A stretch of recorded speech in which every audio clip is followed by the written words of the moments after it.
شو نمط الصورة؟ منتخبات. رح نلعبها بالمقلوب. معك سؤال من أول 4 أسئلة فيك تجاوبيه غلط بشكل مقصود. أوكي. هل المنتخب يلي بالصورة هو منتخب عربي؟ إيه. أخيرا جانا منتخب عربي. هل المنتخب يلي بالصورة شارك بكأس العالم أكثر من نسخة؟ إيه. هل المنتخب يلي بالصورة هو من منتخبات آسيا؟ لا. حلو، معناها غالبا بإفريقيا، بس احتمال ما يكون أصلا عربي. ثواني شوي، أنا ليش ما عم بحلل قبل ما أسأل سؤال رابع؟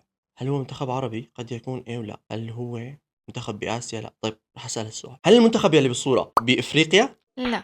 حلو، معناها أول سؤال هو الغلط اللي هو عربي.